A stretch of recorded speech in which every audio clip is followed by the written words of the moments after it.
O lápis é um dos instrumentos de escrita mais populares já inventados.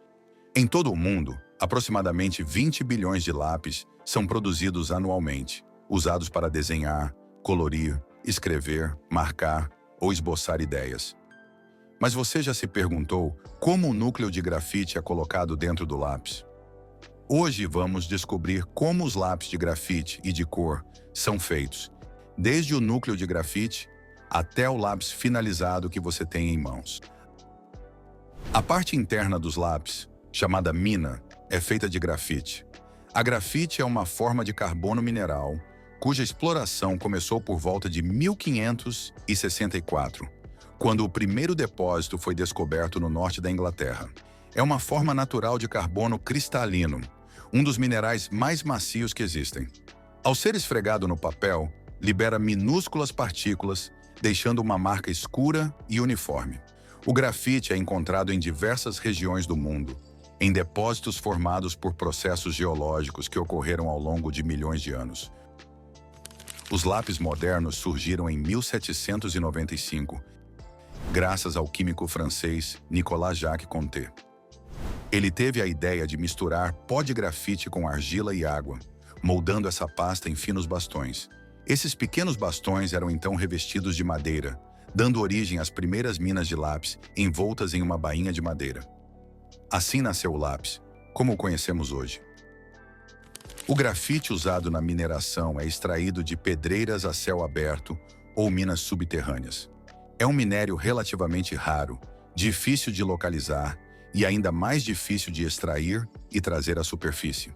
Os mineiros perfuram a rocha usando ferramentas especializadas. Eles utilizam explosivos para fragmentar os blocos ou britadeiras para quebrar pedaços maiores e facilitar o carregamento. Os fragmentos de minério devem conter uma porcentagem suficientemente alta de grafite, geralmente superior a 30%, para que a operação seja lucrativa. Uma vez extraídos, esses blocos são transportados para britadores e moinhos industriais. Ali, são triturados, moídos e reduzidos a um pó fino e seco, que se torna a matéria-prima ideal para ser enviada às fábricas de lápis. Na fábrica, as matérias-primas utilizadas para fabricar as minas permanecem praticamente inalteradas desde 1795. Grafite, argila e um pouco de água. O segredo está nas proporções. Quanto mais argila você adicionar, mais dura e clara será a ponta. Quanto mais grafite você adicionar, mais macia e escura será a linha. É essa fórmula precisa que nos permite alcançar os diferentes níveis de dureza que você vê indicados nos lápis, de muito duro a muito macio. Muitas pessoas imaginam que as minas são feitas diretamente dentro do lápis, mas não é o caso. Na realidade, as minas são produzidas separadamente, em longas hastes, e então inseridas entre duas tiras de madeira. O processo de fabricação é, portanto, realizado em várias etapas distintas. Para começar, os fabricantes despejam grafite em pó, argila e água em grandes tanques de mistura. A máquina agita a pasta até que se obtenha uma consistência homogênea. Essa mistura é então deixada em repouso por cerca de 1h30. Esse tempo de repouso permite que a água se distribua uniformemente, hidratando completamente a argila e resultando em uma mistura perfeitamente lisa. Para lápis de cor, o princípio é semelhante, mas pigmentos coloridos e um aglutinante específico são adicionados em vez da maior parte do grafite.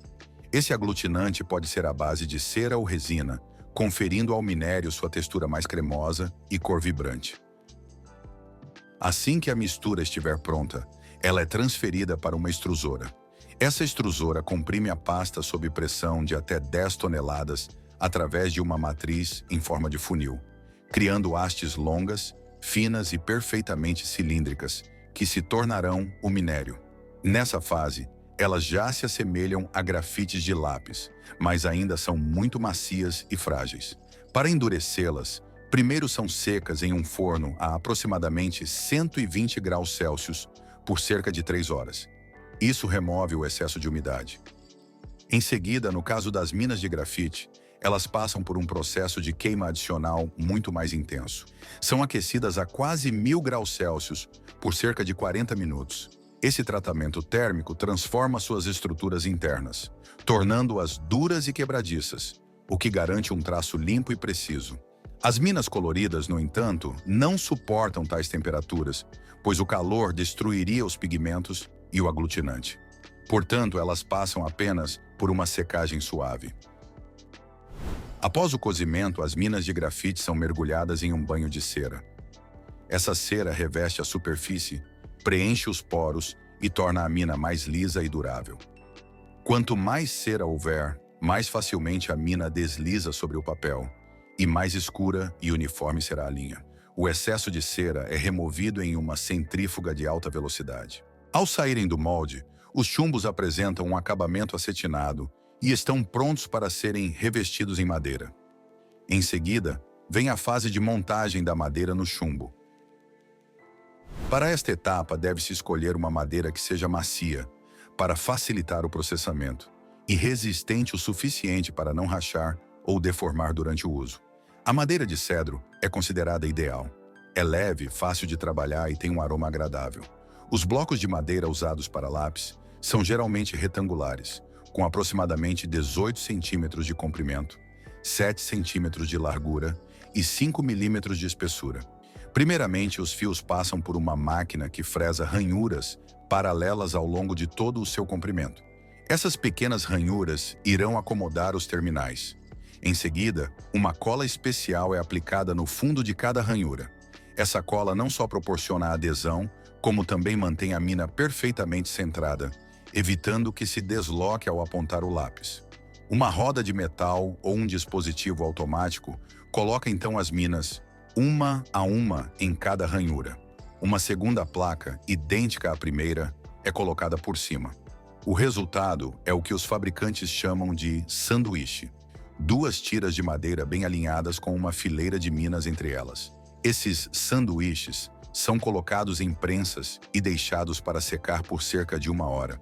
Sob pressão, a cola se espalha uniformemente e as duas peças de madeira se fundem perfeitamente.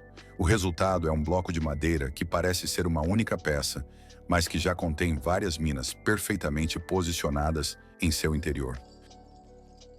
O próximo passo é transformar esses blocos em lápis individuais. Os blocos de madeira passam por fresadoras automáticas que os cortam no formato final do lápis, hexagonal, redondo ou triangular, dependendo do modelo desejado. As lâminas cortam o bloco em tiras e, em seguida, cada tira em lápis individuais, seguindo precisamente o eixo da mina. Dependendo do tamanho e do modelo, um único bloco de madeira pode render até 10 lápis.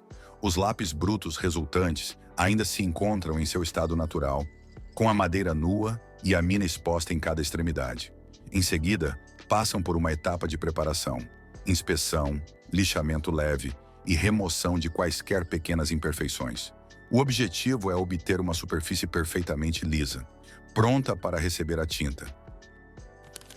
As principais marcas utilizam tintas à base de água.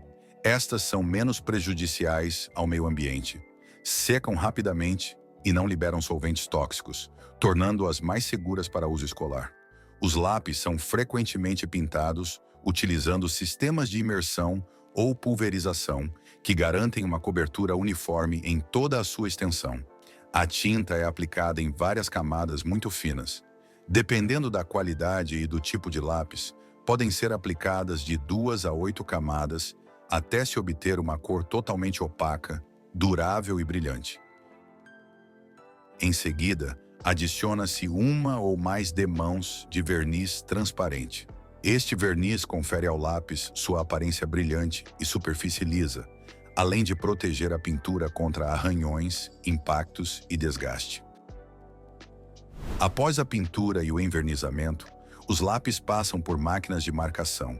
Essas máquinas imprimem o logotipo da marca e informações como o número do modelo, a cor, para lápis de cor, ou a dureza, HB, HB, 2B, H, etc., para lápis de grafite.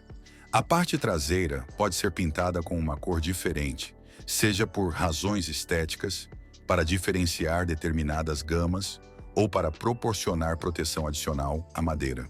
Nas etapas finais, os lápis são apontados, Máquinas equipadas com cintas abrasivas, rotativas, apontam milhares de lápis muito mais rapidamente do que qualquer apontador manual.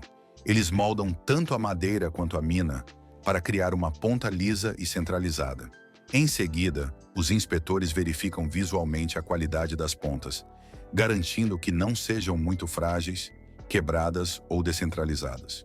Em alguns modelos de lápis de grafite, uma pequena borracha também é adicionada à extremidade oposta à ponta.